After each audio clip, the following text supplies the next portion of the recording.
आपको स्वागत करुच्ची मोर YouTube channel fast exam booster मु आज आसी आउ गोटे नुआ वीडियो नहीं कि जोटा टॉपिक रो ना होची केमिकल रिएक्शन आउ केमिकल रिएक्शन रो एटा होची फर्स्ट पार्ट। तो प्रथम अछि केमिकल रिएक्शन रे टाइप ऑफ केमिकल रिएक्शन अछि। तो मुख्यतः पांच प्रकार केमिकल रिएक्शन दिया जाइछि हमको। तो ए पांच प्रकार केमिकल रिएक्शन रो आज पांचटा जाक केमिकल रिएक्शन पढ़ेबा। आउ ए जो टॉपिक को प्रश्न केमिति आछि ना केमिकल प्रीवियस ईयर आस्थिला जे गोटे केमिकल इक्वेशन दिया हेतिला से केमिकल इक्वेशन को कोन पचारिथिला जे एटी केउ प्रकार इक्वेशन बोली कि बा रिएक्शन एथिरे हेछि। ता भितर चारटा ऑप्शन देइथिला जे एई जो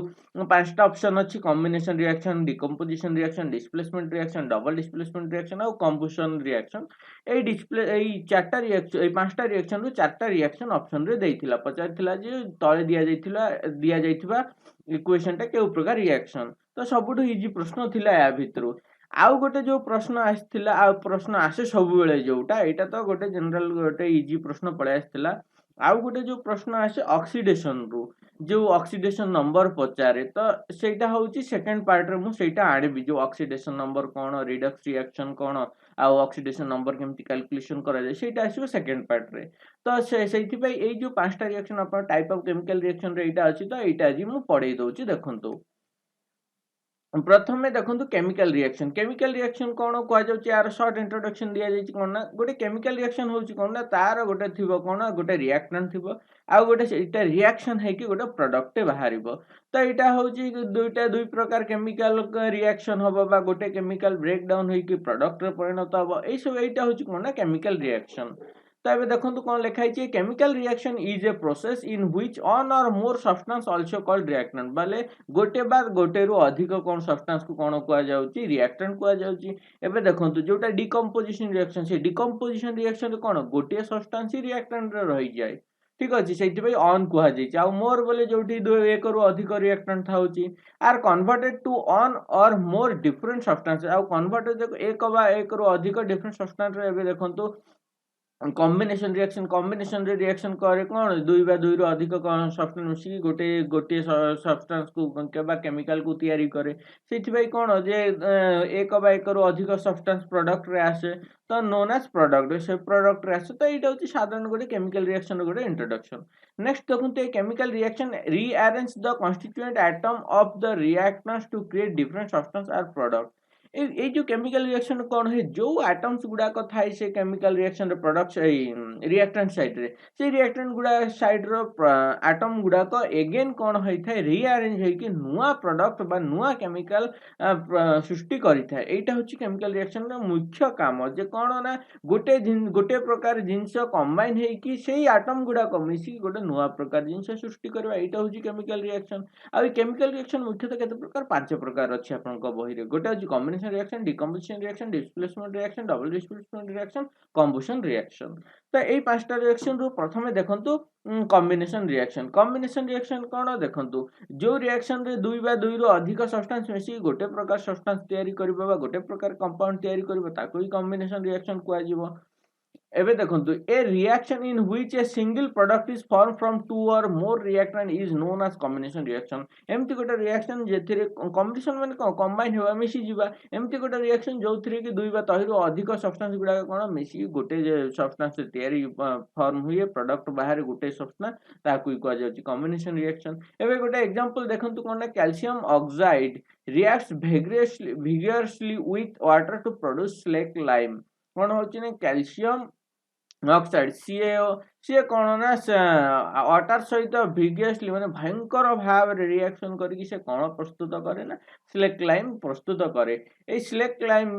प्रस्तुत करे आरो साइंटिफिक नेम होची कोन ना कैल्शियम ऑक्साइड। ए जो स्लेक लाइम अछि स्लेक लाइम रो साइंटिफिक नेम होची कोन ना कैल्शियम ऑक्सालेट। आ प्लस हीट बहुत ताप उत्पन्न करे कोन ना कैल्शियम ऑक्साइड जो क्विक लाइम साधारण चूना अछि सेटा कोन वाटर सहित रिएक्शन कली से कोन ना स्लेक लाइम बा कैल्शियम ऑक्सालेट कैल्शियम हाइड्रोक्साइड सृष्टि करे। नेक्स्ट देखो तो बर्निंग ऑफ कोल ऊपर कोन है जे दुईटा सब्सटेंस मिसी कि गोटे सब्सटेंस तयारी हेची तो सेति बैटा कॉम्बिनेशन रिएक्शन। आ नेक्स्ट बर्निंग ऑफ कोल रे भी कोन है ना कार्बन ଆଉ ଅକ୍ସିଜେନ ରିଆକ୍ସନ କରିକି କଣ ହବ ନା कार्बन डाइऑक्साइड हबो जोठी कोल पोड़ा बर्निंग ऑफ कोयला पोड़ा हुए तो सेई जगह रे कोन होय ना कार्बन सहित ऑक्सीजन मिसी की कोन हबो ना कार्बन डाइऑक्साइड रे परिणत होय जिवो एठी कोन कंबाइन हेला कार्बन सहित ऑक्सीजन रे सेति एटा गोटे कॉम्बिनेशन रिएक्शन प्रोडक्ट गोटे आछि formation of water from H2 and O2 जो दुईटा गैस अछि एटा कोन हाइड्रोजन गोटे गैस ऑक्सीजन गोटे गैस तो कौन ये जलैबारे साहाय्य करे हाइड्रोजन निजे जले ऑक्सीजन कौन जलैबारे साहाय्य करे किंतु जलैबारे साहाय्य करे मिसिले जहाँ तैयारी हुए सेटा कौन जलिबा लिभेइबारे साहाय्य करे जोटा अछि वाटर तो कौन कह जाछि 2H हाइड्रोजन आ वाटर मॉलिक्यूल मिसिकी सॉरी हाइड्रोजन आ ऑक्सीजन मॉलिक्यूल मिसिकी कौन फॉर्मेशन करे वाटर मॉलिक्यूल करे तो एठी कौन प्रोडक्ट बाहरिला गोटे प्रोडक्ट बाहरिला तो ये रिएक्टेंट साइड कौन अच्छी दुईटा अच्छी तो सही यहीटा को भी कौन कह ना गोटे कॉम्बिनेशन रिएक्शन कह नेक्स्ट देखो डिकम्पोजिशन रिएक्शन कौन ना जोटा कॉम्बिनेशन रिएक्शन तार ऑपोजिट होची डिकम्पोजिशन रिएक्शन कॉम्बिनेशन रिएक्शन कौन हम ना दुई बा दुई रु अधिक प्रोडक्ट मिसी कौन हम गोटे प्रोडक्ट तैयारी करिवो किंतु डिकम्पोजिशन रिएक्शन कौन कहूची ना गोटे प्रोडक्ट को भांगी दुई बा तहिरु अधिक कौन ना प्रोडक्ट आसो माने गोटे रिएक्टेंट को भांगी की दुई बा तहिरु अधिक प्रोडक्ट बाहरी की आसो एटा होची decomposition reaction a decomposition reaction is a chemical reaction in which one reactant breaks two or more सब प्रोडक्ट कौन होची ना गोटे डिकम्पोजिशन रिएक्शन एमती गोटे रिएक्शन जोटा भांगी कौन हुए ना एक one reactant breaks from two or more product माने भांगी दुई बा दुई रु अधिक प्रोडक्ट परिणत है it is the converse of combination reaction converse माने अपोजिट माने उल्टा विपरीत कहार ना कॉम्बिनेशन रिएक्शन रो विपरीत होची कोन decomposition reaction ferrous sulphate crystals loss water when heated and the colour of the crystal changes कोन होची ना जो फेरस सल्फेट होची फेरस सल्फेट को जतले हीट करा जाय से कोन होइता ना फेरिक ऑक्साइड रे परिणत होय आ sulphur dioxide sulphur trioxide gas उत्पन्न होता है तो ये कौन ये हूँ आपंकर रिएक्टेंट गोटे कौन है हिट देकी तार रिएक्शन आरंभ है कौन ब्रेकडाउन होगी कौन कौन बाहर ना फेरिक ऑक्साइड बाहर सल्फर डाइऑक्साइड सल्फर ट्राइऑक्साइड बाहर when heated and color of the crystal changes आउ ये जो कलर टा भी कौन होइची ना फेरस सल्फेट रो चेंज होइची आ उत्पन्न कौन होइची फेरिक ऑक्साइड होइची आ it then decompose to ferric oxide रे कौन फेरिक ऑक्साइड रे परिणत हैला सल्फर डाइऑक्साइड रे परिणत हैला और सल्फर ट्राइऑक्साइड रे परिणत हैला ferric oxide is solid while sulphur dioxide and sulphur trioxide are gas किंतु जो फेरिक ऑक्साइड एटा तो गोटे सॉलिड टे बाहरला कौन ferrous sulphate solid ferric oxide solid किंतु फेरस सल्फेट फेरिक ऑक्साइड हेबा भितर आउरी दुई प्रकार गैस बाहरला जोटा होची सल्फर डाइऑक्साइड जोटा की भेपर की पळै गला तो एटा कोन डिकम्पोजिशन रिएक्शन गोटे भांगी की तीनटा प्रोडक्ट हैला नेक्स्ट देखंतु decomposition reaction of calcium carbonate to calcium oxide and carbon dioxide कौन होची ना जेतले लाइमस्टोन CaCO3 जेतले भांगे माने जो कैल्शियम कार्बोनेट को कुआ जाय लाइमस्टोन CaCO3 को आउरी कौन कुआ जाय कैल्शियम कार्बोनेट बा लाइमस्टोन एटा जेतले हीट द्वारा ब्रेक हुए सेटा कौन क्विक लाइम आ कार्बन डाइऑक्साइड रे परिणत हुए नेक्स्ट आउ गोटे रिएक्शन देखु कौन ना लेड नाइट्रेट निया जायछि 2PbNO3 रो होल 2 एटा कौन गोटे सॉलिड स्टेट एटा कौन हीट रे जतले रिएक्शन करिवो सेतरे कौन हबो ना 2PbO माने लेड ऑक्साइड फॉर्मेशन हबो प्लस नाइट्रोजन डाइऑक्साइड फॉर्मेशन हबो प्लस ऑक्सीजन मॉलिक्यूल तयारी हबो ता माने देखंतु एटी दुईटा जग रिएक्शन रो कौन हैला एटा भांगी की दुईटा प्रोडक्ट हैला एटा भांगी की तीनटा प्रोडक्ट हैला तो एटी कौन हैला ब्रेक डाउन हैला कहारो ना गोटे सॉलिड सब्सटेंस ब्रेकडाउन है कि कौन है ना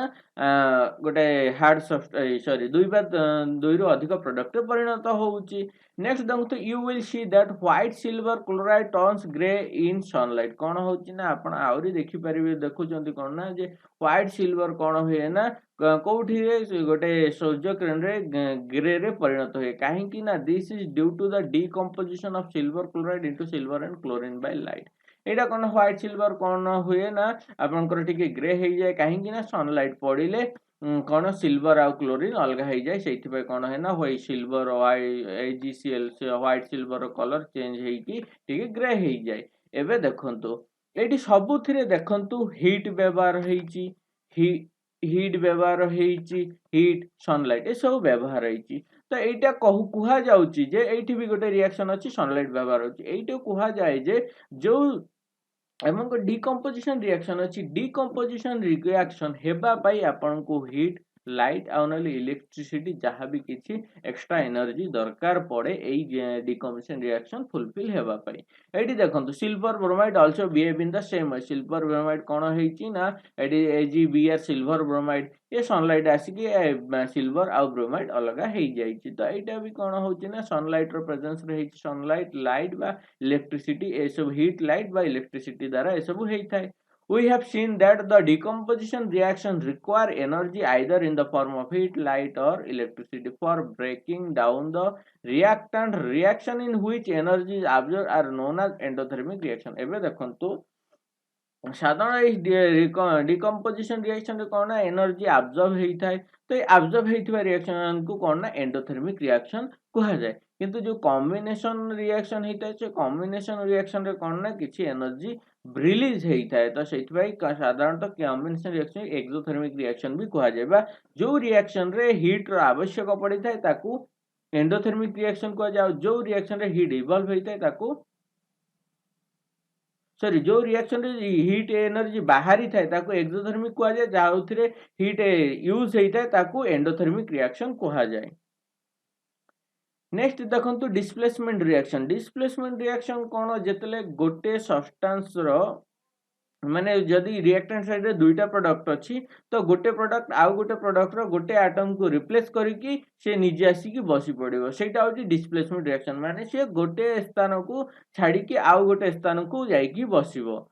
एबे देखो a displacement reaction is the on where in the atom or a set of atom is displaced by another atom in a molecule जोठी कोन होबो ना गोटे atom by set of atom कोन होबो ना डिस्प्लेस करा जिवो मूव करा जिवो कहा द्वारा आउ गोटे एटम द्वारा एटा ही होची डिस्प्लेसमेंट रिएक्शन एबे देखंतु एठी मने करंतु ए गोटे सब्सटेंस बीसी आउ गोटे सब्सटेंस एठी कोन करिवो ए कोन करिवो ना ए बीसी टोटल मॉलिक्यूल कंपाउंड रु कोन करिवो ना बी को रिमूव करिकि ए आसी की ता जगह रे बसिबो त ए सी गोटे सब्सटेंस गला बी एठु रिमूव होइकी नुआ सब्सटेंस रे परिणत हेई गला तो एई हला a + bc = ac + bc कोन हला डिस्प्लेसमेंट हला एबे एठी देखंतु गोटिए ही एटम को आउ गोटे एटम मूव करिछि ता माने एठी गोटे एटम रे डिस्प्लेसमेंट हेइछि तो एटा को किछि किछि जगह रे बा सब जगह रे कोन सिंगल डिस्प्लेसमेंट भी कहा जाय आकु कोन कहा जाय ना सिंगल डिस्प्लेसमेंट रिएक्शन कहा जाय कारण एठी गोटे एटम रो ही डिस्प्लेसमेंट होउछि Why does the iron nail become brownish in color and the blue color of copper sulfate solution fades? कौन होइछि ना जो आयरन नेल होउछि बा आपनकर आयरन नेल ब्राउनिश होउछि एंड ब्लू कलर होउछि कॉपर सल्फेट रो ब्लू कलर होउछि काहे कि एमिटे होउछि एंड एसो डिस्प्लेसमेंट रिएक्शन जोगो the following chemical reaction takes place in this activity कौन होइछि ना ferrum iron plus copper sulphate कौन हुए ना फेरम सल्फेट प्लस कॉपर ये कौन हुए ना फेरम आयरन कौन हुए ना सल्फेट को सॉरी आयरन कौन करे ना ये कॉपर को डिस्प्लेस करके से निजे आसिक से जगह बसिकी आयरन सल्फेट फॉर्मेशन करे आ कॉपर को गोटे नुआ सब्सटेंस सॉलिड हिसाब रे रिमूव कर दी अलग प्रोडक्ट क्रिएट करे तो यहाँ हूँ कौन ना डिस्प्लेसमेंट रिएक्शन नेक्स्ट देखो in this reaction iron has displaced और रिमूव अनदर एलिमेंट कॉपर यही रिएक्शन रे कौन होइछि ना आयरन कौन कला ना कॉपर को डिस्प्लेस कला from copper sulfate solution this reaction is known as displacement reaction ଆଉ ଏଇ reaction को कौन कहा जाए displacement reaction कहा जाए other example of displacement reaction ଆଉ କିଛି example देखंतु displacement reaction कौन ना जिंक कौन करूची copper sulfate सहित reaction करके जिंक सल्फेट और कॉपर करूची कौन ना जिंक कौन करे एठी कॉपर सल्फेट कॉपर को रिमूव करके कौन करे ना जिंक आसिक निजे बसी जाए एठी देखंतु कौन ना Pb plus copper sulphate lead आउ copper sorry copper sulphate copper chloride lead आउ कॉपर क्लोराइड जितले रिएक्शन करे कौन है ना लेड क्लोराइड प्लस कॉपर माने एठी कौन है कॉपर आउ थे रिमूव हेकी लेड आसिक बसी पड़े zinc and lead are more reactive element than copper कारण कौन एबे देखंतु सब जगह रे कौन हेछि ना कॉपर को सहजरे रिप्लेस करी देई पारुचंती काहे कि ना ए जो जिंक होची आयरन होची लेड होची एउडा कौन ना मोर रिएक्टिव दैन कॉपर सेइथि पे कॉपर को ही रिमूव करी पारुची किंतु जदि आपण एई जगह रे चाहिबे जे जिंक सॉल्यूशन ए जो जिंक सल्फेट आ कॉपर को रखी कि आपण जदि चेष्टा करिवे जे जिंक को रिमूव करी कॉपर को एई जगह रे क्रिएट करबा को हबो नाही एटा ए एटा रिएक्शन करिवो नाही काहेकि ना एठी जिंक टा कॉपर थरो अधिक रिएक्टेंट एठी जदी गोटे रिएक्शन ये रे जदी लेड क्लोराइड रखिबे आ कॉपर को रखिबे सेठी केबे भी कोन हो ना लेड को कोन ना कॉपर रिमूव करि पारिबो नाही कारण ना लेड टा कॉपर टू अधिक रिएक्टिव सेठी भाई एटा ही रहिबो कारण ना लेड टा रहि जिवो Zinc and lead are more reactive element than copper. They displace copper from its compound. Next देखो डबल डिस्प्लेस रिएक्शन ए सेठी कोन होतिला ना गोटी एटम को आउ गोटे एटम रिमूव करथिला तो सेठी में सिंगल डिस्प्लेसमेंट को जाउतिला डबल डिस्प्लेसमेंट कोन दुईटा एटम को डिस्प्लेसमेंट करिवो एठी देखंतु एडीबीसी दुई प्रकार कोन अछि केमिकल अछि बा सब्सटेंस अछि ए रिएक्टेंट साइड रे दुई प्रकार कंपाउंड कोन अछि ना अछि एबे एठी कोन हबो ना ए कोन करिवो ना बी रु ए बी सी रु बी को रिमूव करिकि एसी फॉर्मेशन करिवो आउ आउ एठी तो ये बाहरी गला आउ ए बी कोन करिवो ना एडी रु ए को रिमूव करिकि डी जगह रे आसीकि ए जगह रे आसीकि बसी पड़िवो तो एडी रु ए को रिमूव करिकि डी जगह रे आसीकि बसी पड़िवो तो सेठी पे एटा हेई गला कोन ना डबल डिस्प्लेसमेंट एठी माने कोन हला दुईटा एटम को रिप्लेस कला एबे एठी देखंतु कोन ना sodium sulphate plus barium chloride sodium sulphate barium chloride आय अछि एई जगह रे कोन हबो ना एई जो सोडियम कोन करिवो ना एई जो बेरियम को रिमूव करिकि सोडियम क्लोराइड सहित मिसिकि NaCl sodium chloride common salt अथवा टेबल सॉल्ट तयारी करिवो आउ एई जो कोन अछि ना एई जो बेरियम अछि ये कोन करबो आसीकि एठी सोडियम को रिमूव करिकि सल्फर सहित मिसिकि कोन होबो ना बेरियम सल्फेट फॉर्मेशन करिवो तो एटा होछि कोन ना डबल डिस्प्लेस माने दुईटा प्रोडक्ट रो दुईटा एटम रो रिमूव होउछि एठी आउरी किछि आउरी मो चारिटा एग्जांपल रखा हिछि कोन ना डबल डिस्प्लेसमेंट रिएक्शन रो कोन होउछि ना देखंतु पोटेशियम ब्रोमाइड आ सिल्वर नाइट्रेट पोटेशियम ब्रोमाइड और सिल्वर नाइट्रेट कोन होबो ना ए के आसिकी लागी जीव कहा सहित नाइट्रेट सहित आ सिल्वर आसिकी ब्रोमाइड सहित मिसी जीव मिसिकी कोन हबो ना एठी पोटेशियम नाइट्रेट हबो एटा हे जीव कोन ना सिल्वर ब्रोमाइड हे जीव एठी Na2SO4 कोन सोडियम सल्फेट अछि एटा कोन हबो ना स्ट्रोंटियम क्लोराइड SrCl2 कोन हबो ना सोडियम आसी क्लोराइड सहित मिसिबो आ स्ट्रोंटियम सल्फाइड हे जीव सल्फेट हे जीव एठी कोन अछि हाइड्रोक्लोरिक एसिड अछि आ सोडियम हाइड्रोक्साइड अछि तो एठी कोन हबो ना हाइड्रोक्लोरिक एसिड रु कोन हबो ना जो हाइड्रोजन आसी कहा सहित OH सहित मिसिकी आपनकर हेई जीवो कोन वाटर हेई जीवो सोडियम जोटी अछि क्लोराइड हेकी सोडियम क्लोराइड हेई जीवो आ एठी Na2S + HCl हेटी कोन हबो ना प्रथमे सॉल्ट तयारी सोडियम क्लोराइड हेई जीवो बाकी जहा रहिबो ना हाइड्रोजन सल्फेट हेई जीवो तो ए सब कोन होउची ना डबल डिस्प्लेसमेंट होउची तो जदि बुझी पारि नहांती तो मोते बहुत समय लागिबो बोली कि मु जल्दी कहि देली आपण पॉज मारी कि सब रिएक्शन को देखंतु धीरे धीरे बुझी परिबे नेक्स्ट देखंतु कंबुशन रिएक्शन कोन कहूची ना जोठी कोन ना ऑक्सीजन आ हाइड्रोजन रो ये उपस्थिति थिबो आउ इवॉल्व हबो गोटे वाटर मॉलिक्यूल आउ नहेले गोटे ऑक्सीजन मिक्स कंपाउंड टे रिवॉल्व हबो बोली कि कुहा जाउची वाटर वेपर बाहरिबो आउ ऑक्सीजन मिक्स गोटे कंपाउंड टे बाहरिबो एबे देखंतु कोन होउची a combustion reaction is a reaction in which a substance react with oxygen gas releasing energy in the form of light and heat कोन होउची कंबुशन रिएक्शन एम्ति गोटे रिएक्शन जोटा कि ऑक्सीजन गैस सहित हेइथाय आ कोन रिलीज हेइथाय लाइट और हीट मैक्सिमम जगह रे release हेइथाय सब जगह रे एठी लाइट हीट बाहरी combustion reaction must involve O2 as on reactant combustion reaction रे कोन होबा ना सबले गोटे O2 गोटे reactant रहिबो the combustion of hydrogen gas produces water vapor आउ जदि combustion reaction रे हाइड्रोजन रहउची ताहेले सेठी कोन होबा ना गोटे वाटर वेपर भी बाहरिबो एठी देखंतु H2 सहित ऑक्सीजन ता माने हाइड्रोजन भी अछि ऑक्सीजन भी अछि एटा H2O गोटे ऑक्सीजन कंपाउंड हे गला आउ कोन ना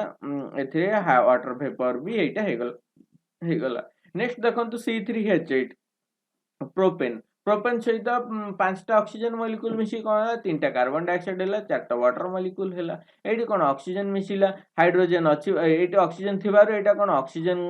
मॉलिक्यूल गोटे बाहरला ऑक्सीजन कंपाउंड गोटे बाहरला आउ कोन बाहरला जेतो हाइड्रोजन और ऑक्सीजन दुइटा जाक अछि एठी कंबुशन रिएक्शन रे से कहिछि ताहेले वाटर वेपर बाहरिबाटा बाहरिबो प्रथम कथा कंबुशन रिएक्शन रे ऑक्सीजन थिबो आउ जदि सेथिरे ऑक्सीजन सहित हाइड्रोजन भी कोनोसी कंपाउंड रे अछि ताहेले सेठी ऑक्सीजन कंपाउंड सहित वाटर वेपर भी बाहरिबो। तो एटा होची कोन ना कंबशन रिएक्शन। तो मो वीडियो रे आज एतिकी थिला। जदि मो वीडियो आपको भल लागे तो प्लीज लाइक करूँ, शेयर करूँ, सब्सक्राइब करूँ। Thanks for watching.